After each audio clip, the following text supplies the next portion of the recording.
میں نے کہا کہ کسی بھی واقعے کو دیکھنے کے دو طریقے ہیں جو اسلام کی تعلیم سے معلوم ہوتا ہے۔ نمبر ایک کہ کچھ بھی ہو جائے آدمی پست ہمت نہ ہو، اپنے حوصلے کو نہ ٹوٹنے دے۔ میں ایک واقعہ سناتا ہوں صحابہ کی زندگی سے، جس سے آپ کو معلوم ہوگا کہ صحابہ کا کیا رویہ تھا، اور اس سے یہ معلوم ہوگا صحابہ کے رویے کا مطلب پیغمبر کی تعلیم، پیغمبر نے کس طرح اپنے لوگوں کو ٹرین کیا تھا، وہ کس طرح کا مائنڈ سیٹ رکھتے تھے۔ ایران جو فتح ہوا تھا وہ حضرت عمر رضی اللہ عنہ کے زمانے میں ہوا تھا۔ اس وقت مسلم فوج یا اسلامی فوج کے جو سپہ سالار تھے وہ سعد بن ابی وقاص تھے۔ جب ایرانیوں سے مسلمانوں کی لڑائی ہوئی یعنی جنگ ہوئی تو ابتدائی طور پر ایرانیوں کو بڑی زبردست نقصان ہوا۔ انہوں نے ہی بات چیت کے لیے پروپوزل دیا۔ سعد بن ابی وقاص نے ایک ڈیلیگیشن تیار کیا چند لوگوں پر مشتمل، اور پھر ان کو رستم اور ایران کا بادشاہ یزدگرد کے دربار میں بھیج دیا کہ جاؤ تم لوگ بات چیت کر لو۔ اور خود سعد بن ابی وقاص جو مسلم مسلح فوج کے سردار تھے، سپہ سالار تھے، وہ میدان ہی میں رکے ہوئے تھے۔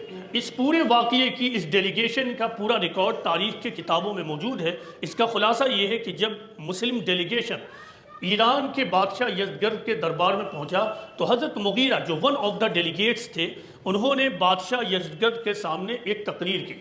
ظاہر بادشاہ کا دربار تھا، آپ امیجن کر سکتے ہیں کہ وہ دربار کتنا شاندار ہوگا۔ شاندار دربار، خود بادشاہ بیٹھا ہوا، مشہور ایرانی سپہ سالار رستم بھی وہیں پہ موجود ہے۔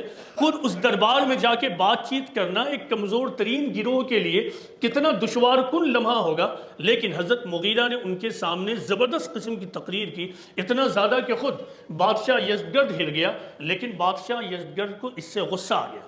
اس نے کہا کہ اچھا تم فقیر اور غریب قسم کے لوگ اتنا زیادہ زبان چلاتے ہو، اگر یہ قانون نہ ہوتا کہ ایلچی کو اور ایمبیسڈر کو، اسٹیٹ کے ایمبیسڈر کو قتل نہ کیا جائے تو ہم ضرور تم کو قتل کروا دیتے۔ اس کے بعد اس نے اپنے آدمیوں سے کہا کہ ایک ٹوکری میں مٹی بھر کر لاؤ۔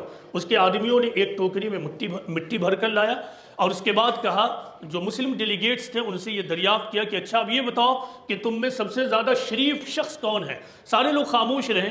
آخر میں عاصم بن عمر آگے بڑھے اور انہوں نے کہا کہ میں سب سے زیادہ شریف ہوں۔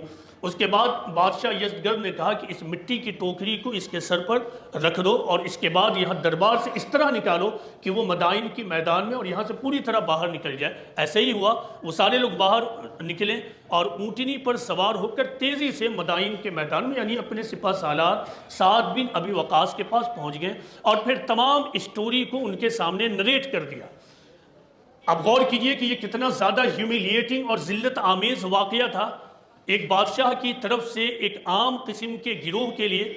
لیکن اب سعد بن ابی وقاص نے جو جواب دیا اس پورے معاملے پر، اس کو ملاحظہ فرمائیے۔ انہوں نے کہا کہ خوش ہو جاؤ، اللہ تعالیٰ نے ان کے اقتدار کی کنجی تمہارے حوالے کر دی ہے۔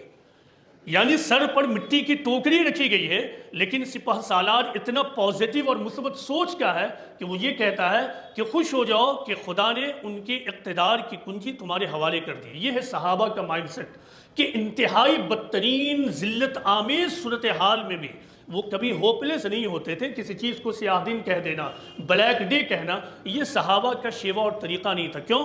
کیونکہ جب آپ ایسا کرتے ہیں تو اس سے آپ احساس مظلومی کے شکار ہوتے ہیں، آپ کے اندر نفرت پیدا ہوتی ہے، آپ کے اندر بلا وجہ انتقام اور ریونج کا جذبہ پیدا ہوتا ہے۔ لیکن جب کسی واقعے کو آپ صحیح رخ پر دیکھتے ہیں تو پھر اس واقعے سے آپ پازیٹیو نوٹ لیتے ہیں، پازیٹیو میسج لیتے ہیں، پھر سے چیزوں کو سمجھتے ہیں، پھر یہ غور کرتے ہیں کہ اب ہمیں کیا کرنا چاہیے کہ ہم اپنے قافلے کو آگے بڑھا سکیں۔ یہ فرق ہے دو قسم کی سوچ میں۔ اسلام جو تعلیم دیتا ہے وہ یہ ہے کہ ہر حال میں اپنے آپ کو حوصلہ مند اور پازیٹیو تھاٹ پر باقی رکھو۔